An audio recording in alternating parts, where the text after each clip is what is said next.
Hey everyone, welcome back to the channel. Thank you for being here. My name is Andrew, coming to you from the beautiful Carolinas. Today's topic is going to be your energy is what fuels the narcissist. Think about that for a minute. Everyone, if you like the content, please subscribe. So I'll jump right into it. Your energy, what is this? It's what makes you you. It is your empathy time. It's your money. It is your love. It's your abundance. It is what you possess. That is your energy. Each and every one of us on the planet have our own source of energy. Now, what does the narcissist want to do with you and your energy? That's right, they want to take it from you. Really understand this. I'm going to zoom in for a moment. When you were living your best life without the narcissist, in other words, whenever you're by yourself, you're not in the vicinity of the narcissist, notice how you feel lighter, you feel energetic, you feel recharged, you can just breathe, you can think, you can just be. Now, fast forward to when you're with the narcissist and or you were with the narcissist. Think about how your energy gets zapped from you. Think about how you're on high alert most of the time. Think about all of the ideas that are going through your mind because you're having to dissect the words that this individual was saying to you. And you can't tell if these are truths, partial truths, untruths, or if you're gonna brush them under the rug, if you're gonna ignore your intuition and instincts and ignore red flags. You don't know what you're up against when you're in the narcissistic relationship until you get the wisdom on my channel. Now, your energy is what fuels the narcissist. This is completely and abundantly a fact. This is why the narcissist was attracted to you like a moth to a flame. Now, again, understand that perhaps you are an empath, perhaps you're not. Maybe you're somewhere on the empathy scale. Point is, my hope is you're not a narcissist. If you are, please don't watch the videos. Go somewhere else. For the rest of us that are here in the community, we know our abundance. We know what we possess. We know what we have to offer. And most of us want to improve and or contribute to this planet called Earth. We don't want to take away from it. Now, again, what does the narcissist want to do? They want to take. When they're done, they want to take more. What do? You want to do? You want to build up. You want to grow. You want to have something to look forward to plan, to create, to develop. That's what you want. And your energy was something that was taken from you throughout the body of the relationship. Now, post-euphoric stage, or in the beginning of the relationship, when the dust kind of settled, because it usually does after a few weeks / months, point being, that's when you fell for the mask during that period of time. And then you entered the devaluation stage, or the narcissistic fog. This is where the narcissist placed you, whether you know it or not. And if you're there right now, my heart goes out to you. If you've removed yourself from that environment, God bless you. If you're looking to remove yourself, but you have to wait, for example, children to get of age or sell the house or get divorced or what it is, stay stoic, stay calm, stay focused. In time, in your time, you will get to where you want to be. But throughout the body of the relationship, the narcissist was stealing your energy. Just really understand this. That's why they were disrupting you. Let's focus on hobbies for a minute. When you were in the relationship with the narcissist, perhaps you like to play music, paint, draw, travel, exercise, whatever you did. Did you do many of those things? Probably not. You probably lost many of your hobbies because your energy was drained from you because the narcissist didn't want you enjoying yourself. What they wanted was they wanted you to become an extension of them. They wanted you to be the person that paid the bills, who was on time always, who would be cooking, cleaning, making them look better, presenting the beautiful smile to the world on the exterior with the narcissist, painting a picture of happiness, jubilation, joy, and just abundance. But behind closed doors, you were being gaslit. You were experiencing rage fits. You were certainly given the silent treatment. Most likely the smear campaign was well underway when you entered the devaluation stage, but you were dealing with all of this toxicity and it was draining you. And the narcissist knew this. Now, if you take away one nugget of wisdom from this video, this is the point where you really need to pay attention to. My hope is you watch the whole video, but the point is this is really powerful and it's very important, and not many people understand this. You, the beautiful person who's watching the video, you have a lot to offer. The narcissist saw this in you when perhaps you did not even see it in yourself. Or maybe you did, but maybe you were a people pleaser. Maybe you were a yes person, or maybe you couldn't say the strongest word in the English language, which is no. Remember, when you say no to something or someone, you're saying yes to yourself. And perhaps you didn't have boundaries. As a matter of fact, I'm almost certain you didn't have boundaries. But the narcissist saw this and they looked at you as an opportunity. So they did their homework. They learned all about you, what made you tick, how much money you had, your social circle, your parents, if they are around or not, if you have siblings, your career aspirations, they sized you up over a period of time under the disguise of perhaps that they were in love with you, or you were the love of their life, or you were their kindred spirit, whatever you want to call it. And maybe it wasn't a romantic interest, maybe it was a business relationship, who knows. The point is they figured you out, and when they did that, they said to themselves, wow, this person, which is you, is so absolutely amazingly abundant and so powerful. They don't even know what they have. They have all of the attributes that I want, but I don't have them. So what do I need to do? That's right, I need to try to find a way to extract these resources from the individual, again, which is you. And what I will do is I will have this person, perhaps, let's take the romantic setting for a moment, if you would.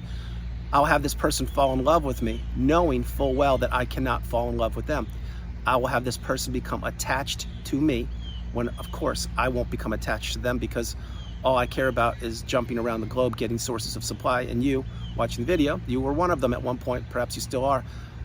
What I'll do then is I will have them ensnared in my web of manipulation, of mystery, of untruths, of devastation and destruction.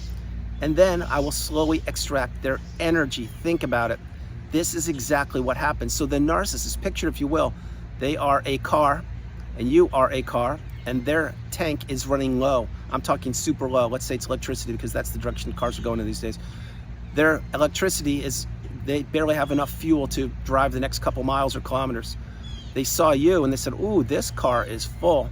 I'll jump into that car, which is full to the top of electricity, and boom, I will ride that car out down the freeway as long as I possibly can, until what happens? Until that car gets low on electricity, and I will jump out and find another car and keep on going down the road of destruction. Understand the message. That's what they did. So your energy is what fuels the narcissist. It's a fact. Now, the energy exchange there, what happens, this is what I really need to focus on. When your energy is being depleted, it is going out of you and into the narcissist. When it goes into the narcissist, that's when they have exchanged all of their negative energy into you, and they've consumed all of your positive energy into themselves. Now you may say, Andrew, how is that possible? Not only is it possible, but it's happening right now all over the globe as you speak, as I speak. Example, let's take somebody who is in a narcissistic relationship right now. Say they're experiencing a rage fit, verbal abuse. Well, what's happening there? The narcissist is getting out all of the toxicity and the negative energy, and they're probably screaming or yelling untruths, complete nonsense to an individual who my hope isn't tolerating this, but most likely they are, because they don't have the wisdom yet, and they're consuming the negative energy. And then that person, the person that was listening to the verbal abuse, they are now getting weaker and weaker and weaker. And the narcissist is getting stronger and stronger and stronger. That's the energy exchange. That's what fuels the narcissist, because A, you shouldn't be consuming verbal abuse, but you don't know any better, so you're probably fighting for the relationship, so you tolerate it. But B, the narcissist is getting out all of this venom out of their minds and mouths, and they're dumping it on the unsuspecting individual who has been tolerating it for a period of time. So that is an energy exchange. The narcissist is here with verbal abuse, and the individual is down here. And the more that they verbally abuse, the more the energy shift happens. And this person, which is the person consuming the verbal abuse, is getting weaker and weaker and weaker. And then things kind of level off. This person heals a little bit, and then it happens again. The only way to keep your energy for yourself is to remove yourself from these relationships, to go no contact, to block the narcissist and remove all people and or flying monkeys associated with the narcissist. Close the chapter of that book on the narcissist and begin to heal and to move forward. Understand this. Your energy is what fuels the narcissist. That's why they want you to react. That's why they're waiting for your reactions. That's why they text you and ask you a couple questions, and then you text back a monologue to them, and then they may reply or may not. Maybe they'll just give you a one-word answer, and they'll just say, all right, great, whatever. That's also why they make plans with you, and they break the plans. Why do they break the plans, you may say? I'll tell you why. Because something better came along. Another viable source of supply and or another full tank of energy that they can get from another unsuspecting individual. That's why the narcissist breaks plans so frequently. That's why they will put plans on hold. Example, this is when you don't know they're a narcissist. Let's say you're trying to make plans for them tomorrow. Hey, tomorrow at 2 o'clock, do you want to do this, this, this? And they're like, we'll see. Why are they doing that and they don't want to commit? It's because They're keeping the doors open because something else may come along that's better than spending time with you. Difficult pill to swallow, but it's reality. Now, another one is you can flip the script. They confirm the plans with you at 2, and then either A, they don't show up because they say they forgot, but when in fact they were off doing something else, and they're totally devaluing you and stealing your energy because you were looking forward to seeing the individual, but they never showed up. So boom, your day is ruined. Or another thing is they just left you hanging, and then again you're like, what's going on here? Or I'm sorry, maybe they showed up late, like an hour late. Again, devaluing you, wasting your time, stealing your energy. This is exactly what happens. It's happening right now. It happens all over the globe. That's why the energy exchange with the narcissist and you, it needs to be cut. The cord needs to be cut. Every time you are connected to the narcissist, imagine, if you will, plugging in an appliance into the wall, and you are the outlet or you're the appliance the narcissist plugs in. They're recharging their battery and they're depleting yours.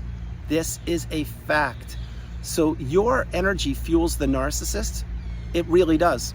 And it always will, as long as you are around these individuals. As long as you are responding to texts, answering emails, defending yourself, explaining yourself, seeing these individuals, tolerating the poor behavior, these are not going to benefit you. They never will benefit you. That's why I suggest so strongly on the channel to implement boundaries, to not tolerate poor behavior, to take pressure off of yourself, to not do what other people want you to do just because they want you to do something and it doesn't benefit you. Remember, the expectations of others placed on you are enormous because you're usually doing what others want you to do until you get the wisdom on my channel. Then you're like, wait a minute, I don't need to go to that barbecue this summer. I don't need to go to the special holiday event.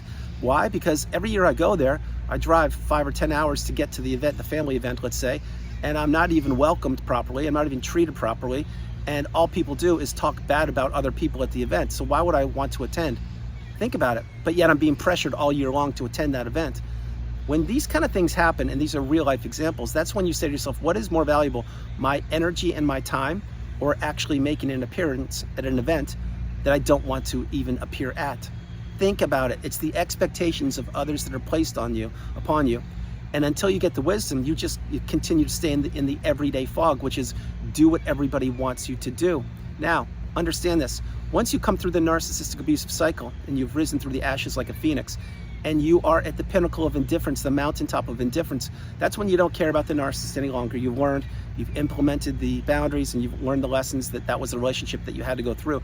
When you get there, and believe me, it will take time. It will take a lot of time, and it will take a mountain of work to get there. But when you do arrive, you will naturally, the natural progression is for you to go down the rabbit hole of other relationships that you have and or had, and you figure out, do they serve you? Do they benefit you? If they do, you maintain them and you nurture them and you grow them. If they do not, you slowly put up boundaries and or remove these relationships from your life. That is how you get lighter. That is when your energy returns. That is when you have used this new superpower you have, which is narcissistic abusive awareness, to your advantage. You don't feel guilty for removing yourself. You don't explain yourself. You just simply want to have peace, quiet, serenity, and you want your time back for yourself. So understand the message. The narcissist saw what you possessed. They wanted it. They captured it. They owned it for a period of time. When you finally see the light, when you finally understand that, wow, this relationship, it's not getting better, it's actually getting worse.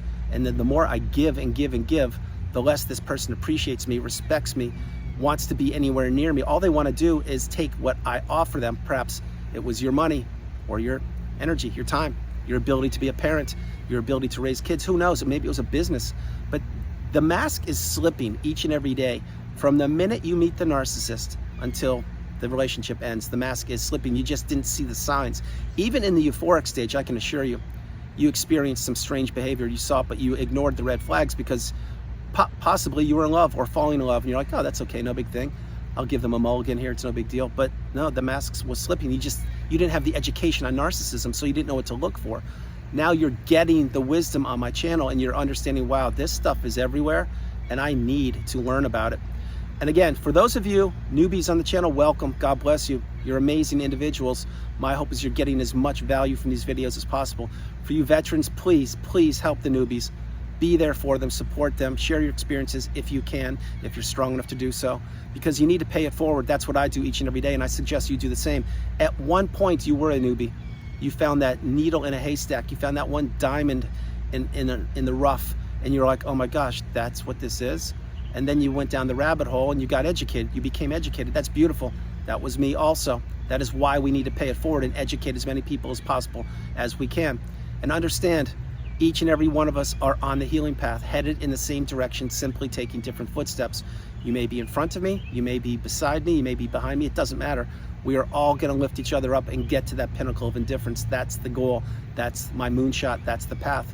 And one more thing, if there are any of you on the channel who have not experienced a narcissistic abusive relationship and you made it this far in the video, God bless you. You are getting the wisdom. You are becoming awakened and aware. Please take these videos as tools. Understand this can happen to you. It can happen to anybody. I don't care what country you live in, what language you speak, what your educational level is. These relationships each and every day are being cultivated. They're being destroyed. Wash, rinse, repeat. That's exactly what happens. That's why you need to have boundaries and protect yourself. If not now, when? So guys, that's the video. I hope you liked it. I loved doing it from the beautiful Carolinas. Today, this is Andrew. Namaste. Have a great afternoon. Stay true, stay blessed. Continue to become awakened and aware and understand you are the priority. You come first, second, and third. Today is a beautiful day to take action. It sincerely is. Do something positive for yourself. Do something positive to better yourself. Do something positive to make a great change in your life. Understand that this is your time. If you have conquered the narcissistic relationship, you are on sacred ground. I am telling you right now, you are a rare individual, and I can assure you, you've been tested to your core. You are galvanized, you are super strong, you are resilient, determined, focused, fortified, and stronger than ever. You are in the third version of you. If you are striving to get there, keep moving forward each and every day.